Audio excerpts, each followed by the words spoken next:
ہوئے اور یہ اپنے شہر کے سب سے نامی گرامی وکیل تھے. اتنا کام تھا کہ ان کے پاس کیسز جو تھے وہ ختم نہیں ہوتے تھے. آگے اسسٹنٹ رکھے ہوئے تھے اور وکیل رکھے ہوئے تھے. ایک وقت میں درجنوں مقدمے ہوتے تھے، اور امیروں کے اور انڈسٹری والوں کے اور بزنس والوں کے.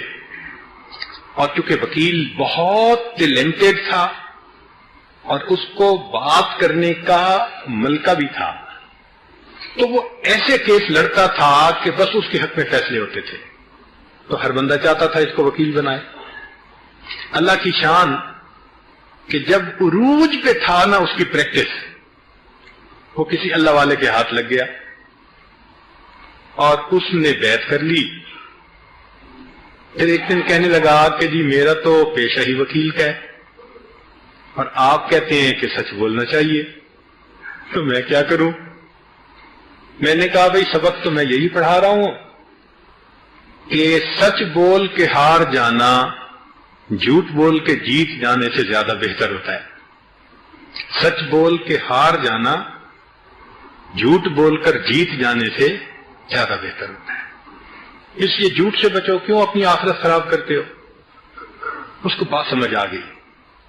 اس نے بیوی کو جا کے کہا کہ بھائی میں نے آج کے بعد جھوٹ نہیں بولنا، میں نے دل میں عہد کر لیا. اب ان کی زمینیں بھی تھیں اور وہ بڑی اونچی فیملی کے لوگ تھے، مطلب بڑی معزز فیملی کے لوگ تھے. بیوی نے کہا کہ میں آپ کے ساتھ ہوں. چنانچہ وہ مضبوط ہو گئے. اب وہ آئے تو انہوں نے آ کے اپنے ساتھ والے وکیلوں کو کہہ دیا کہ بھئی میں نے جھوٹا مقدمہ کوئی نہیں لینا. اب جو مقدمہ لے کے آتا وہ اس کو کہتے بھئی میں نے جھوٹا مقدمہ نہیں لینا. لوگ کہتے نہیں بالکل ہم تو سچ پہ ہیں. تو وہ اگلی بات کرتا کہ کیس کی پیروی کے درمیان اگر مجھے فیل ہوا کہ آپ جھوٹے ہیں تو میں پیروی نہیں کروں گا. اب کون مقدمہ دے اس کو؟ لوگ پیچھے ہٹ گئے. لو جی اب اس کے پاس کیس آنے ہی بند ہو گئے. کون کیس لائے؟ وہ بندہ جو پورے شہر میں ٹاپ کے اوپر تھا. اب اس کے پاس مہینے کا 1 روپیہ بھی کام نہیں ہے. سارا دن بیٹھتا رہتا دفتر میں اور خالی واپس آ جاتا. 1 مہینہ فارغ، 2 مہینہ فارغ. دوستوں نے مذاق بنا لیا. کوئی مولوی صاحب کہہ رہا ہے، کوئی ملا صاحب کہہ رہا ہے، کوئی صوفی صاحب کہہ رہا ہے. دوست تھے آخر. پورے کورٹس میں اسی کی باتیں. وہ دیکھو جی کتنا بے وقوف انسان، اتنا اچھا اس کا کام چلتا تھا، چیمبر بھرا رہتا تھا لوگوں سے. اب اس کے پاس ہوتا ہی کوئی نہیں. مگر اس نے ساری باتیں سنی اور اللہ پہ اس نے توکل کر لی کہ اللہ مجھے رزق حلال کھانا ہے. وکیل کا پیشہ اور رزق حلال کھانے کی نیت. اللہ اکبر. لوگوں نے تو وکیل کے بارے میں یا اللہ ایسے ایسے الفاظ کہے ہیں کہ کہتے ڈر لگتا ہے. بہت مشکل، کیونکہ جھوٹ بولنا پڑتا ہے ٹکا کے. تو اس لیے کسی نے کہا کہ کھیتی باڑی کر لو، بزنس کر لو. اس نے کہا نہیں، عمر ساری پڑھا ہے، میں قانون جانتا ہوں، پریکٹس کرتا ہوں، فیل تو میں یہی رکھوں گا، میں نے نہیں ہلنا. لو جی اس بندے کے اوپر 2 سال آزمائش کے آئے. پہلا سال بہت دکھ والا تھا، دوسرا اس سے بھی زیادہ دکھ والا تھا.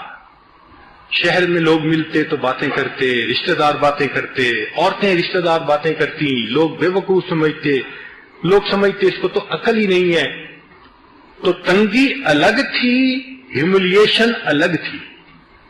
مگر وہ اللہ کا بندہ جمع رہا. 2 سال کے بعد پھر اللہ نے حالات کو بدلنا شروع کیا. پھر اس کے اوپر مکی دور ختم ہوا اور مدنی دور شروع ہوا. وہ کیسے؟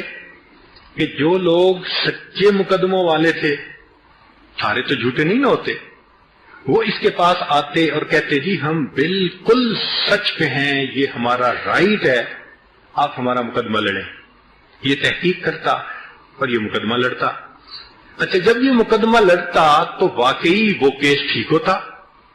تو جو ججز تھے نا علاقے کے، انہوں نے فیل کیا کہ یہ بندہ، جیسے لوگ کہتے ہیں نا کہ جھوٹ والا مقدمہ لیتا ہی نہیں ہے، یہ لیتا ہی ٹھیک مقدمہ ہے۔ چنانچہ ایک مقدمہ انہوں نے اس کا دیکھا ٹھیک تھا، دوسرا ٹھیک تھا، جب 15-20 مقدمے انہوں نے چیک کر لیے نا تو ان کو ایک اعتماد ہو گیا۔ اب نتیجہ کیا نکلا کہ جو مقدمہ لے کے جاتا اس کے حق میں فیصلہ، اس کے حق میں فیصلہ۔ اب جو سچ پہ تھے اور امیر تھے وہ بھی آنے لگ گئے، جی ہمارا مقدمہ بھی بالکل ٹھیک ہے۔ وہ جی اس لوگوں کو پتہ چل گیا کہ یہ جس مقدمے کو لے کے جائے گا جج شکل دیکھتے اس کے حق میں فیصلہ کر دے گا۔